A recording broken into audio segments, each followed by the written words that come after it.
back and you're yelling, some person's just going to get to a point where it all goes sour and whatever. Hopefully that's not you or them, you know. So at what point did you think, oh, I feel this way, and how can I find support, or does anybody else feel the way I do? Yeah, it's a really great comment and a great question. And I think in regard to the comment, you know, there's the early childhood adverse studies, you know, which tell us like the more traumas you have as a child, the more likely you are to experience, you know, mental health issues and disadvantage and poverty and all those intersections of marginalization and othering by society. And absolutely, I mean, the first actually 6 to 12 months, I mean, the earlier a child's development, the more formative it is in the child being able to relate to that primary caregiver and then relate to the world.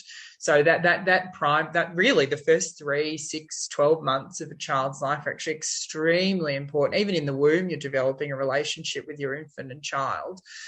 So those are formative years. And yeah, like you said, you know, for you, it's up to 6.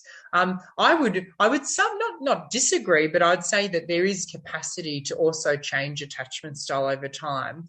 It's like anything, but it needs to be really reinforced by community, by relationship.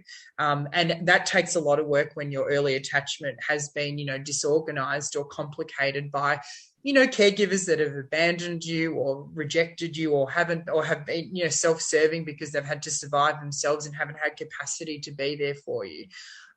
So I think in my community, you know, with all my relational trauma growing up in my family, you know, I had my family of origin and we have our family of choice. And for many of us, that's our friends or that's extended family or uncles, aunties, elders in our communities. And for me, that was the queer community, which I kind of resisted due to a lot of, you know, patriarchy and toxic masculinity as well.